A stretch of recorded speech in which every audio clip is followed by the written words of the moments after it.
agriculteurs. Merci. La parole est à Monsieur Charles de la Verpillière. Merci, Monsieur le Président. Monsieur le Premier ministre, votre gouvernement a le devoir d'assurer l'équilibre et la justice entre tous les territoires de France. Vous ne le faites pas. Vous favorisez trop souvent Paris et Lyon au détriment des communes périphériques.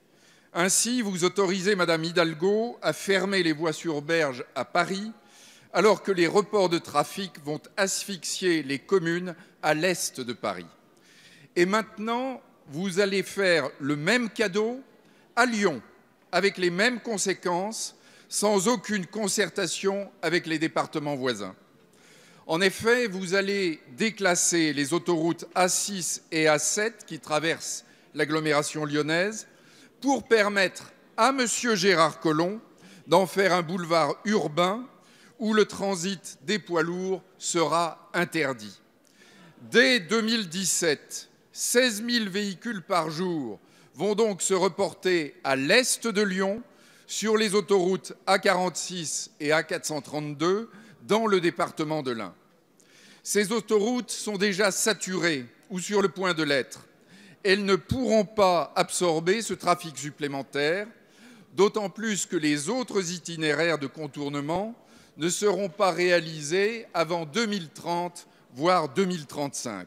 Par exemple, le bouclage du périphérique lyonnais par l'anneau des sciences est très hypothétique. Monsieur le Premier ministre, les habitants de l'Ain en ont assez de supporter les nuisances, bruits, pollution, bouchons dont Lyon ne veut plus. Nous ressentons une profonde injustice. Allez-vous, Monsieur le Premier ministre, jouer votre rôle d'arbitre pour que l'Ain ne soit plus victime de l'égoïsme et de l'impérialisme lyonnais? Merci. La parole est à Monsieur Alain Vidalies, secrétaire d'État chargé des Transports, de la mer et de la pêche. Oui, merci, Monsieur le Président. Monsieur le député, vous l'avez reconnu vous-même, la situation de Lyon et de la 6 et de la 7 est une situation singulière en France.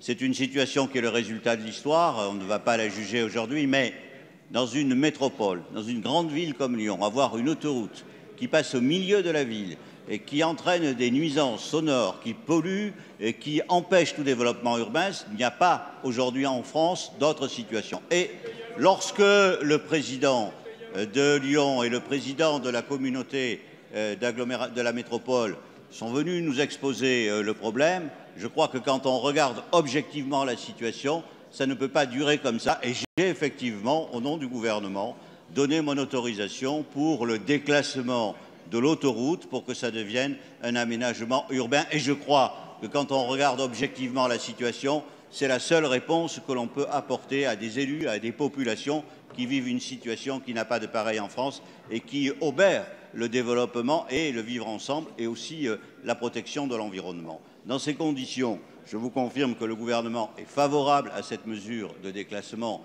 que j'ai annoncée, que j'ai demandé au préfet de mettre en place un groupe de travail, d'associer l'ensemble des élus pour bien évidemment examiner les conséquences. Et vous avez raison, la question est légitime.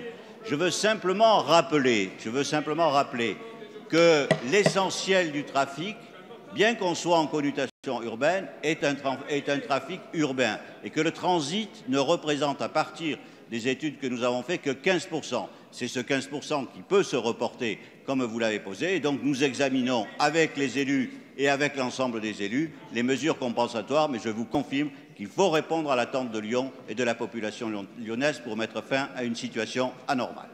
Merci, Monsieur le Ministre. La séance des questions au gouvernement est